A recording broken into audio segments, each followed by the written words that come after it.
my dream is to bring my Mexican family and my Bulgarian family together. So if I can do that by building beautiful places, beautiful homes, then that's what I'll do with my spare time. And of course, eventually we're going to have a family together. We're going to have little Mexican, Bulgarian babies running around. Very curious what they're going to look like. You know, hopping on stage with us. Yeah. And helping with the shpakovka and the muzilka, you know.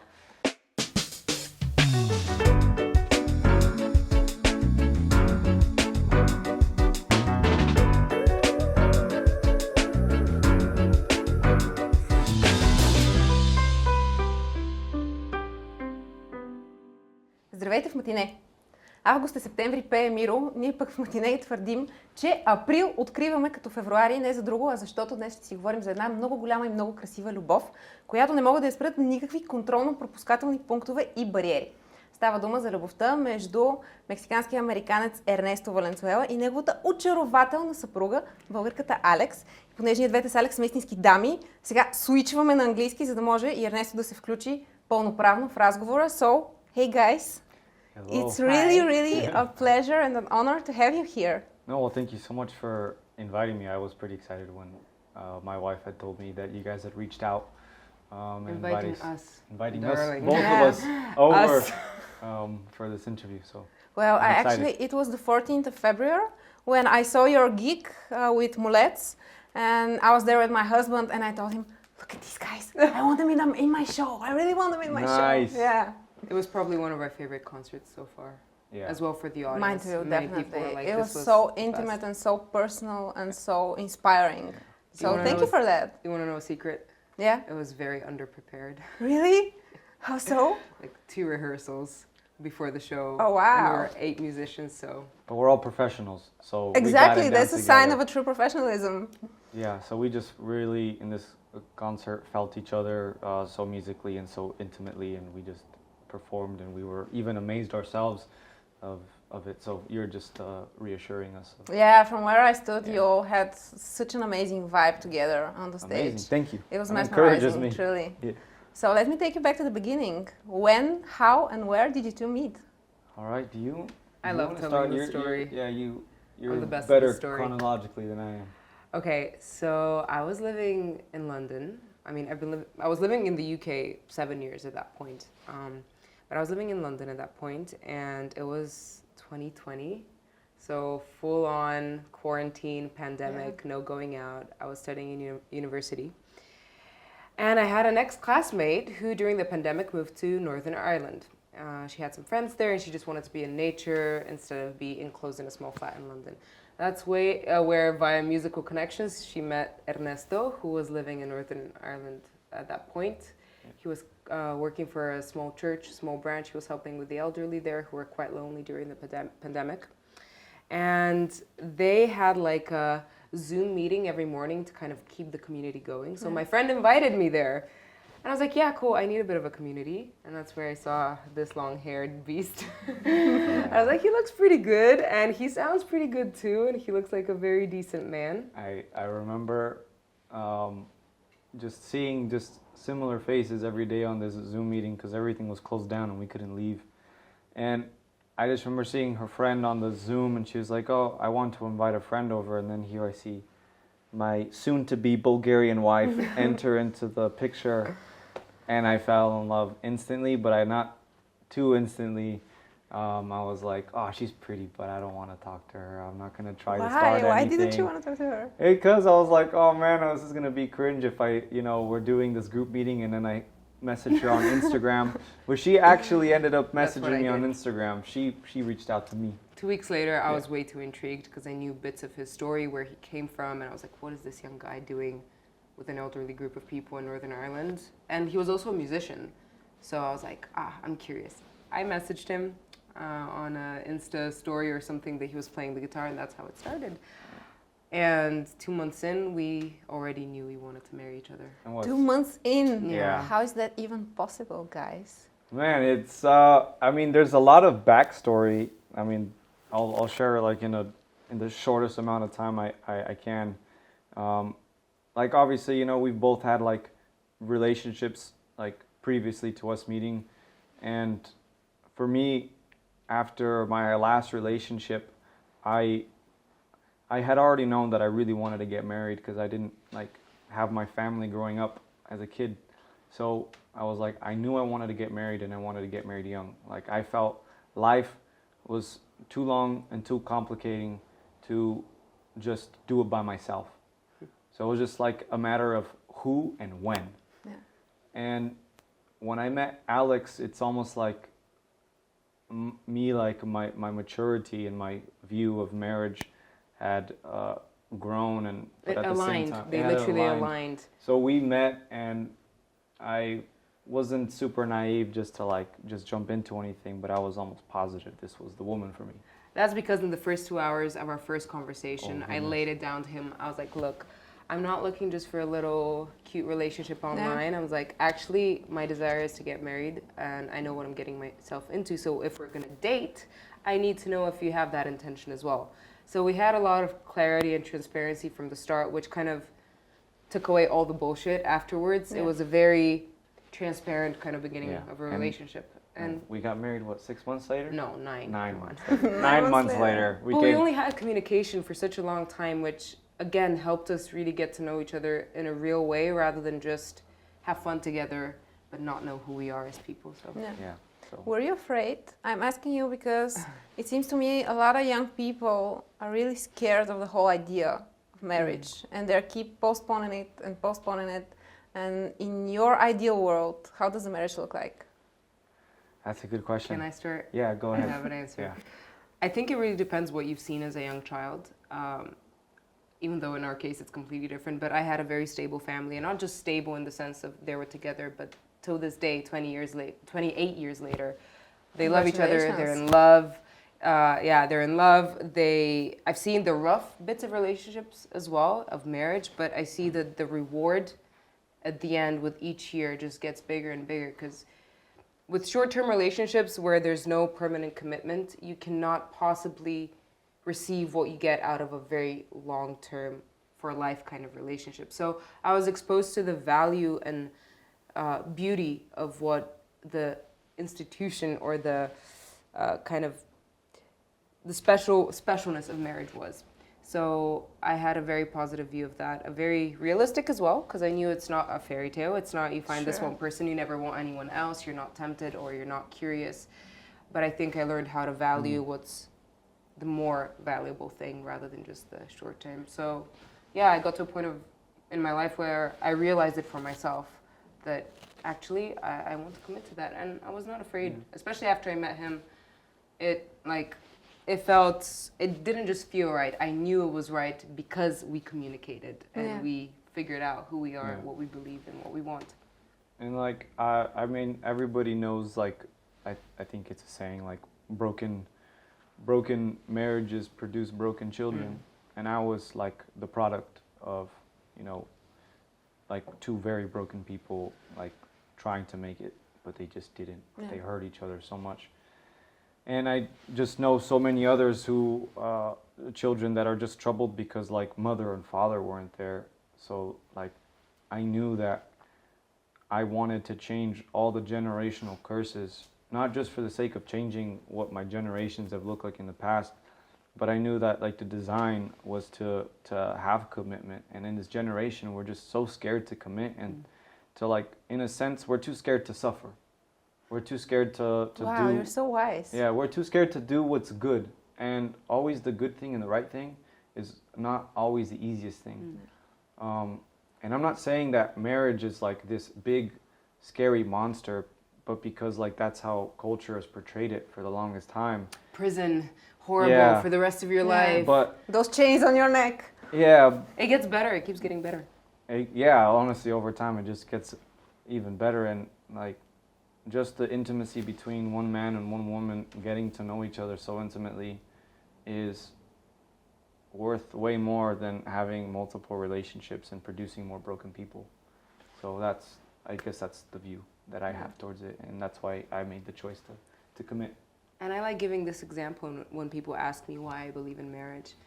And I say this, everything good in life takes time, commitment, effort, right? A good career that achieves a lot for the world and for yourself personally, it takes time, effort, and commitment. It's not easy. You don't just do it when you feel it. You don't give up when you don't feel like it or when you encounter difficulty. Yeah. But then people, when it comes to love, they're almost like, oh, it needs to happen naturally. Like, if it's meant to be, it will be. The moment I feel uncomfortable or the moment that person disappoints me, because they're human. Yeah, sure. You disappoint as well. They give up. And I think that's the kind of piece that needs to fit. That in everything else in life, we want commitment. We want contract. You want a contract when you go to work. You want proof that someone is going to come through on their agreement. And that's why marriage as well, it gives us the boundaries to keep us in something that we actually want when we're too irrational and emotional to feel like we don't want it. But when there's an easy going out, you just leave something that actually could be really good if you just stick it out and learn how to communicate and learn how to sacrifice for something greater than just yourself. And one interesting thing. We love the topic. I'll leave for this segment of marriage. She's really good at talking. She's like the better part of like, sometimes like I have a lot on my mind, but sometimes I'm too scared and too like meek, and she's like my second voice. So we are super well connected. But sometimes. he thinks more than I do. But He I thinks think- more before he speaks. Yes, I think a lot more before I speak. She's just like, It's the fiery Bulgarian. Yes, Yeah, the I fiery know what you mean. Bulgarian. I know what you mean. Yeah. So tell me about the wedding. I know Chris's parents were the best man and maid of honor. Yeah, How did it Chris happen? Makarov's parents, Oh. Benny and Viktor Makarov, the Legends. most loveliest people I know. Well, it's not for clout, it's Like- not from fame. They're literally my parents' best friends. I grew up with Chris and Yuli. Oh, as I didn't know children. that. Yeah. Yeah, it's a family So- affair. They're literally like my second pair of parents. I've lived at their house probably as much as I've lived at mine, and vice versa with Chris. So it was natural. I mean, for me, they're not only like parents, they're spiritual kind of leaders and incredible friends, I'd say now as an adult. Yeah, like the marriage, specifically, we got married in Elin Pelin. Elin Pelin. Elin Pelin. Elin Pelin. Yes. Yeah. It was such a beautiful Why wedding. there? Pardon the Oh. interruption. Bad happenings around weddings. We had Oh, a different yes. location in the mountain, In but like Vitosha. a month before our wedding, they canceled. Oh. So we had to last minute find a venue, and our catering people, who are also a family affair, they had worked at Elin Pelin Приказната градина before. So they were available, and we're like, we're doing it there. It looks pretty nice. Yeah. It's Yeah. better than stressing out. No, I loved it. And it was really nice to have some of my Mexican family come to Bulgaria. Like, none of them had been to Europe before. None of them had met me in real And none life. of them had met her in real life. So the whole time, like, the marriage was happening, I was like, I'm in Bulgaria. My super Mexican family's here. And It they're was- just it was meeting my wife. unreal. Yeah, Yeah, they're yeah. just meeting my wife. No, So the first 2 days before the wedding felt like it just went by so fast. we didn't know what was Yeah. happening. It was just love, excitement, the realization that this is actually It happening. was very much just a journey. Like, we didn't know what was going to happen, where we were going to go, where we were going to work. We were just like, we want to do this. Yeah. And it made it fun. I mean, there was like many times where, yeah, it was scary, but we had so much confidence that things would work out.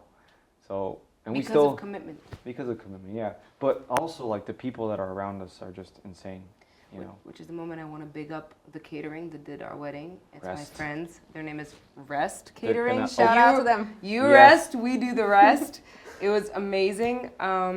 And yeah, the wedding was a lot of fun. It really does go like that. Yeah. And you wish you could do it all over again. So 10 years in the game, we'll do one. Yes, I Another one. want to remarry her in 10 years just to experience all over again. And my dress was made by my best friend from childhood. Oh, Which great. was Really awesome. very special. So I guess looking back, it was magical, and it still is. We very need much to let the interviewer speak. Sorry. Oh, no. I love it when you two are speaking. It's far more interesting. Why did you decide to stay in Bulgaria and not in Northern Ireland answer or this. in Mexico? Yeah. So do the quick. I one. had moved to Northern Ireland at 19 years old, and I was there for almost 3 years. And we had the intention to stay in the UK if it was possible, but I had actually got my visa rejected for my extension to live there for like another 3 years, which was going to be a big commitment. And that's like 2 months before I heard that, I had met Alex and we knew we wanted to get married, and I was like, well, let's go to America. Turns out you need proof of relationship for like 2 years, and I was like, we don't have to that. get married there. And then the UK was really complicated. If he wanted to come on a visa as a partner to me, it was like you need to have £60,000 in savings. And nobody stuff. has 60,000 pounds, so Why should marriage be so complicated? Yeah, and it wasn't that Bulgaria was our only and last option, but in a sense it was. But it was almost like it was God's plan to happen that way, and we were like, it would be good. Let me speak. Go. Sorry. It was almost really good as well because I needed to know where my wife was from. You know, like that's a big part of having like a interracial marriage is that you come from two complete different backgrounds. Yeah. And it'd be nice to come and like really get to know her, and come to Bulgaria. But little did we both know that Bulgaria was like the right place to be for both of us, especially like, you know, meeting Molets and me continuing my dream and my pursuit for music, which is crazy. Is it true you're preparing an album? Yes, right now. So exciting. We are working every single day, just creating like beat after beat. We are making all kinds of music, and we're super excited for Bulgaria to experience another side of Molets and everything that we are as a team. So I'm going to shout out Kamen, Benji Gregory. He is an amazing same person, different name. He's an amazing producer, and him and I are producing, as well as Robbie Nikolov.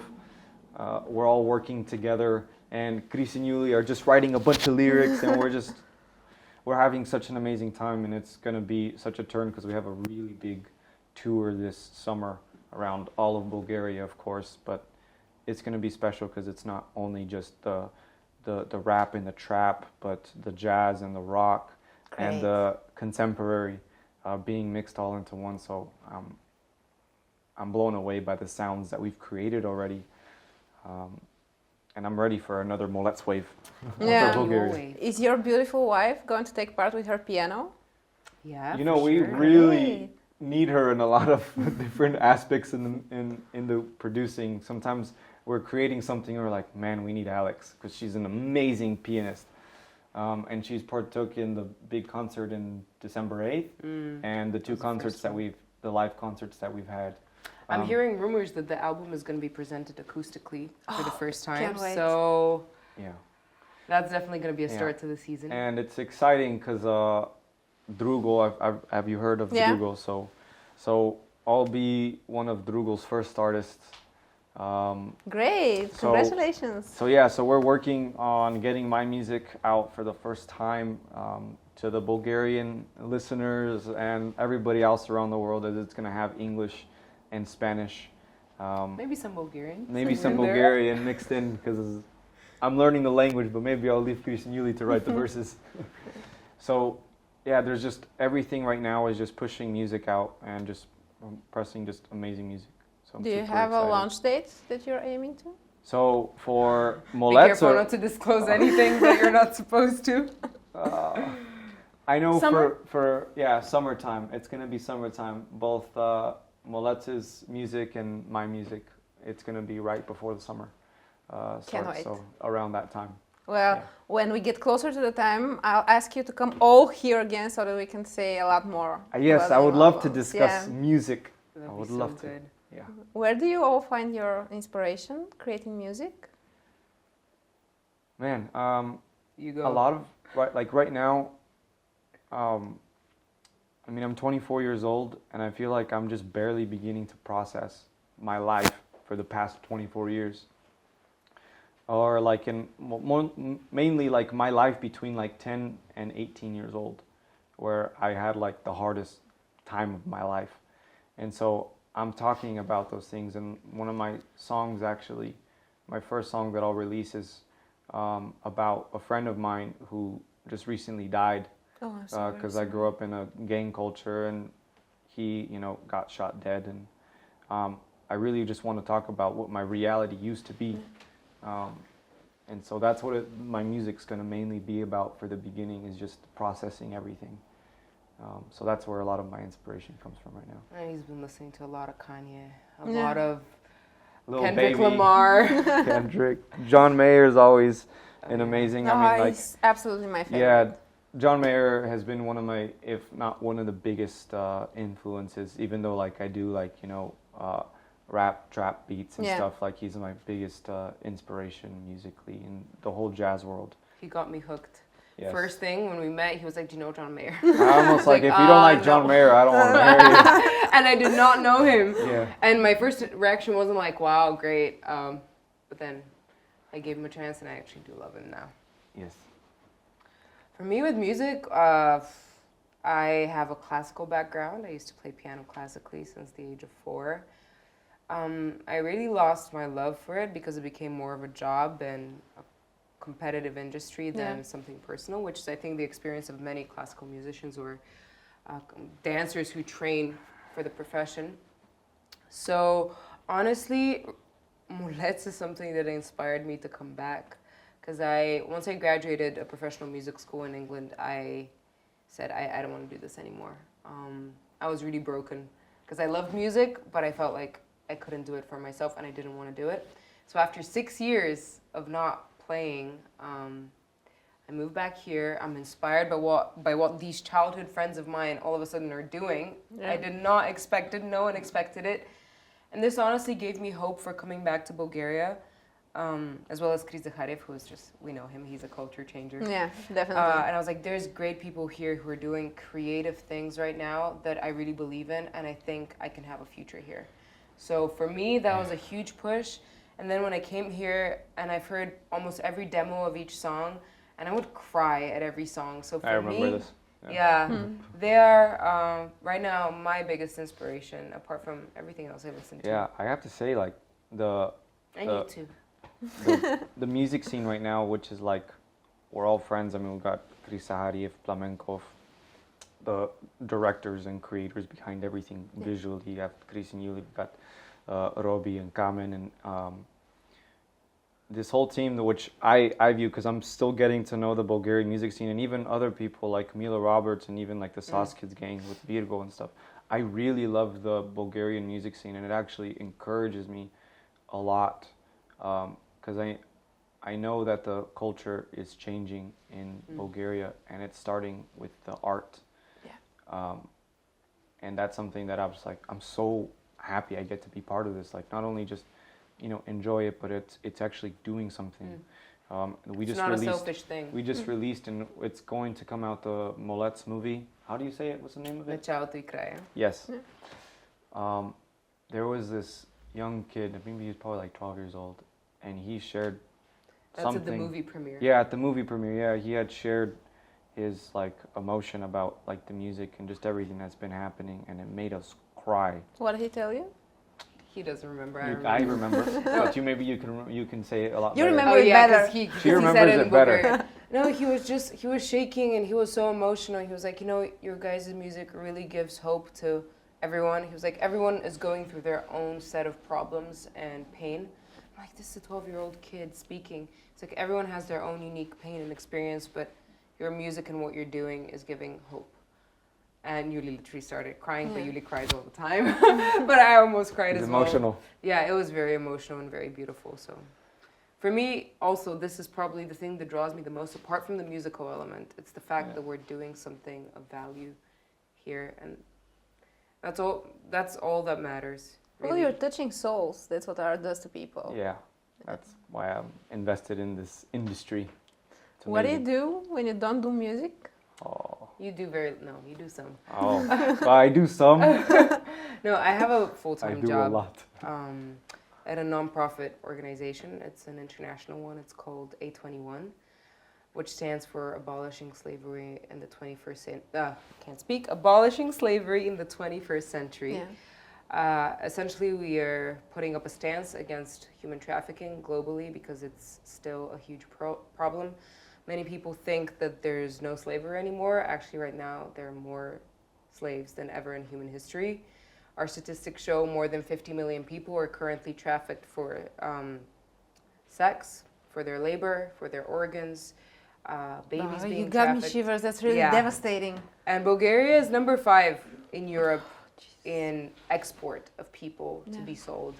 So there's a lot of work that we're doing here. I've only been with A21 for 6 months, but I love it. I'm kind of like the campaign organizer, educator, essentially prevention, because prevention is the best medicine. Of course. The more people we can stop from falling into the trap of human trafficking, the greater the chances at reducing the crime. So this is my full-time job, and I love it. Shout out to A21 and the team. So me, apart from music, I've been building like my whole entire life. Like ever since I was a kid, I wanted to pick up a hammer and nails. I wanted to dig holes, and like my art, like right now, like I'm renovating our apartment, and I've been renovating. All it by for- yourself? Yes. Wow. And with Wow, the a help little of bit- a little two bit of friends. help, yeah. And me too. Mainly my two friends, Chris and Joshua and Steven, 3 great friends of mine who have helped me. But like I put so much thought and effort into putting a Mexican style into a Bulgarian apartment. And Not an easy job. yeah, and I actually renovated a pretty big house in Bali Iskut next to Samokov. That was my first Great. big project, but it's my artwork. I put so much care and detail into building beauty, because I mean, We can whenever invite them. yes, We'll I invite you will to do an interview in the house. when I'm telling you, it's gonna be one of the coolest apartments in Sofia you'll ever see. When it's done, you guys gotta do an interview there. That Oh, place is I will super cool. remember I'm that. telling I you, will it's- remember it's the it. I have it on curves. tape. Yes, everything's being built by No, seriously. natural materials. Open doors. yeah. We can Thank do you. events. So Thank simply, I'm a maestor. Outside of Yeah. music, He celebrates every Friday on Maestro Day. Maestor's Day. Friday is Maestro Maestor's Day. with a beer. Shumensku Bombička favorite. Big it up better It's- than it's all funny. Mexican beers. My friend Bugio, it was Ignatov or Ignatov. Ignatov. He was the first one to hire me and the first person I had a job with when I came to Bulgaria. He's like, you know, to be a real maestor, you need banichka and buza. I don't think you love the buza. Priceless It's advice. okay. Priceless advice. So yeah, I don't do it just to make ends meet, even though it's been a source of income, but I enjoy it so much. So Yeah. where and how do you see your future? On the Here. stage, building houses? Actually, you have it right on point. For me, like it's taken me some time to dial down my greatest desires, and music for sure, like, is going to be my main focus and where I put most of my creative energy. And I do hope, you know, I do see myself being an international artist, and I can confidently say that it will happen whenever it does happen, and I'm just chipping away at the sculpture. Yeah. And Putting them 10,000 hours in. putting the 10,000 hours in, and whatever like happens with that, no matter what, like I will continue to build for my family, and my dream is to bring my Mexican family and my Bulgarian family together. So if I can do that by building beautiful places, beautiful homes, then that's what I'll do with my spare time. And of course, eventually we're going to have a family together. We're going to have little Mexican Bulgarian babies running around, Very curious what they're going to look like. you know, hopping on stage with us, Yeah. and helping with the shpokovka and the mazilka, you know. So that's where I think our well, my dream for sure. I'm sure it's our dream, Yeah. where we're headed. What about you? Oh, I definitely see myself with A21 for a long time because there's a shortage of people who want to do the real work for human lives. So, but I do want to develop myself creatively too. So I see a little path for me too with music, and who knows what else. We'll write eventually together. Yeah, we're going to write and perform together, hopefully. And I am considering a podcast. It's a very nice podcast idea. Are you looking for platforms, studios, cameramen? Yeah. Not yet. I haven't been brave enough to push the thought process You can to explain there. the idea behind it. But if I say it, then I kind of have to do it. Well, there you True go. that. It's True that. it's on camera. But when you decide, give me a call. I will. Thank you guys. Yeah, no, thank you so much. I have to say this one was one of my absolute favorite talks in the show, and you two are quite the inspiration. Oh. And you really made my day, so thank you. Oh. Thanks a lot. Thank you so much, and I can't wait for the next one. Me I'm too. looking It'll forward be to it. in your Yeah, apartment. This is my Yeah. first Oh. Bulgarian interview. Really? Sponsor Yes. us, and then it can be in the apartment. You got it. You got it. We're gonna get the apartment rolling Yeah. with a bit of funding. Yes. Thank you. Thank you. I wish you all the best of luck, all the amazing stages, and all the fulfilled dreams. Thank you. Thanks a lot. And you as well. We Thanks. send the love right back to you. Thank you.